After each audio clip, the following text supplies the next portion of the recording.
আসসালামু আলাইকুম ওয়া রাহমাতুল্লাহ। রাজনীতিতে টিকে থাকাটা বিশাল বড় একটা ব্যাপার।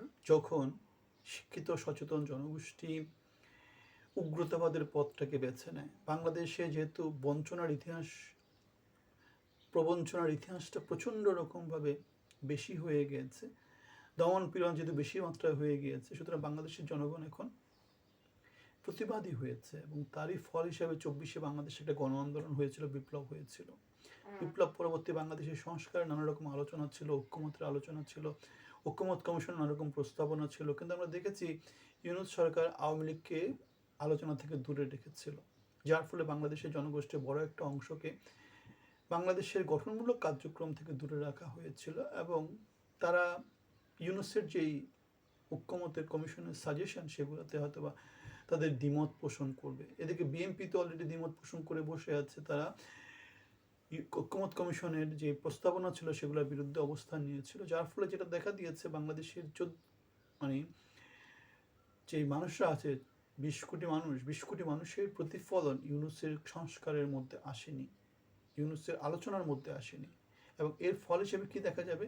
এর ফল হিসেবে যে কথাগুলো আসছে, যে আলোচনাগুলো আসছে, সেগুলো আসলে ২০ কোটি মানুষের আলোচনা হয়নি, অথবা ২০ কোটি মানুষের আলোচনা আসার পরেও যেটা হয়েছে নোট অফ ডিসেন্টের মধ্য দিয়ে সেগুলো রাজনীতিবিদরা যেটা করেছে, তাদের উপরের দিকে থাকা অল্প কিছু লোকজনের মতামতটাকেই তারা কি করেছে, সংস্কার প্রস্তাবে প্রতিফলন দেখিয়েছে, যার ফলে বাংলাদেশের ২০ কোটি মানুষ বরাবরের মতো সংস্কার প্রস্তাবে বঞ্চিত হয়েছে, ইউনূসের সুশীল সরকারের মধ্য দিয়ে বঞ্চিত হয়েছে।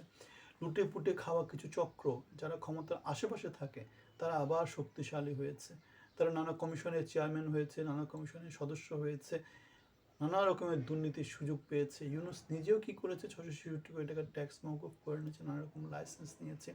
সুতরাং আমরা দেখতে পাচ্ছি সরকারটা আবার লুটেপুটে খাওয়ার একটা সরকার হিসাবে সমাজে সমাজে প্রতিষ্ঠা পেয়েছে এবং লোকজন সেটাই বিশ্বাস করে। সুতরাং এই সরকারটা জনগণকে প্রতারিত করেছে, সামনের সরকারকেও বাংলাদেশকে প্রতারিত করতে হবে, কারণ যদি জনগণের সরকার হয়ে উঠতে পারে তা জনগণের ভিতর থেকে নেতা নেত্রী এমপি মন্ত্রী করার দরকার ছিল, কিন্তু তারা সেটা করেনি, যার ফলে জনগণের যে বিদ্রোহটা আছে সেই বিদ্রোহটা প্রশমিত হয়নি। এবং আমি জানি বর্তমানে সমশক্তির কিছু দল আছে এবং একটা দলকে মোটামুটি রাজনীতি থেকে দূরে রাখা হচ্ছে, তারা বাংলাদেশের রাজনীতিতে আসার চেষ্টা করবে। এই অবস্থায় এটা খুবই স্বাভাবিক যে সমাজের মধ্যে জ্বালাও পোড়াও, আমরা দেখেছিলাম ১৭ বছর কোনো রকম জ্বালাও পোড়াও কিছু ছিল না, নতুন করে সে জ্বালাও পোড়াও ফেরত আসবে। সুতরাং আমাদের প্রেডিকশন হচ্ছে সামনের সরকার খুব বেশি দিন টিকতে পারবে না, যদি না তারা ফ্যাসিজম প্রতিষ্ঠা করে। সেটা জনগণের সরকার হয়ে উঠতে হলে জনগণকে সাথে নিয়ে চলতে হবে, সেক্ষেত্রে প্রচণ্ড কষ্ট করতে হবে। কিন্তু যেভাবে জনবিচ্ছিন্ন হয়ে গেছে বিএনপি, জনগণের কাছে যাচ্ছে না, ৭ স্তরের নিরাপত্তা পাচ্ছে, এগুলো আমাদেরকে যেটা বলে জনগণের সরকার হওয়ার পর থেকে তারা ধীরে ধীরে দূরে সরে যাচ্ছে। বাংলাদেশ জাতীয়তাবাদী দল ৮ই ফেব্রুয়ারি নয়াপল্টনে নির্বাচনী প্রচারের শেষ জনসমাবেশ করবে। তারা শোডাউন করতে চাচ্ছে, যে তাদের পক্ষে অনেক অনেক লোক আছে, তারা ঢাকাকে স্থবির করে দিতে চাচ্ছে, এরকম একটা ব্যাপার। ঢাকা ওই দিন যেহেতু অফিস আদালত খোলা থাকবে, সুতরাং ৮ তারিখে যদি জনসভা হয়, বোঝা যাচ্ছে যে ঢাকা শহর সেদিন চলাচলের অযোগ্য হয়ে যাবে, ঢাকাতে প্রচণ্ড যানজট হবে।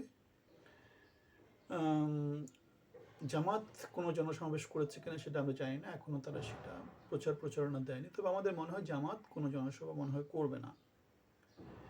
ধানের শীষের পক্ষে ভোট প্রচারে সহকারী প্রিজাইডিং অফিসার প্রত্যাহার। আমরা দেখেছি সরকারি কর্মকর্তা, তারপরে পুলিশ প্রশাসনের অনেক অনেক লোকজন, সামরিক বাহিনীর অনেক লোকজন আমরা দেখেছি যে বিএনপির পক্ষ হয়ে প্রচারণা দিতে, ব্যবসায়ীরা, পত্রপত্রিকার মালিক, টিভি চ্যানেলের মালিক, তারা সবাই দেখতে পেয়েছে যে বিএনপির পক্ষে তাদের প্রচারণা চালাচ্ছে। এর একটাই কারণ, তারা সবাই ধরে নিয়েছে যে বিএনপি ক্ষমতায় আসবে। সুতরাং বিএনপির পক্ষে লেজুর বৃত্তি করতে পারলে যেটা হবে, হালুয়া রুটির ভাগটা একটু পাওয়া যাবে, পুডিং টুডিং যা যা আছে সেগুলো পাওয়া যাবে। সুতরাং আমরা যে কথাটা বললাম যে আগামী সরকার যদি টিকতে হয়, জনগণের সরকার হয়ে উঠতে হবে। ক্ষমতাবানদের সরকার হলে যেটা হবে, ফ্যাসিজম প্রতিষ্ঠা হবে, কোটি লোককে বঞ্চিত করে অল্প কিছু লোকজন ক্ষমতায় আনতে হবে। সেটা আমরা তারেক রহমানের আশেপাশের লোকজনের নতুন করে বিন্যাস থেকে সেটা সম্পর্কে আইডিয়া পাই। তারেক রহমানের নিরাপত্তার চাদর দেখে আমরা সেটা সম্পর্কে আইডিয়া পাই। যেরকম card, health card, family card, নানা রকম কার্ড দেওয়ার ফুলঝুরি দেখি, সেটা থেকে আমরা দেখতে পাই মিথ্যা প্রতারণা দেওয়া হচ্ছে জনগণের সাথে। সুতরাং এগুলো থেকে আমরা এই কথাটাই বলতে পারি, সচেতন হওয়া সবার জন্য, দেশের জন্য অনেক অনেক জরুরি।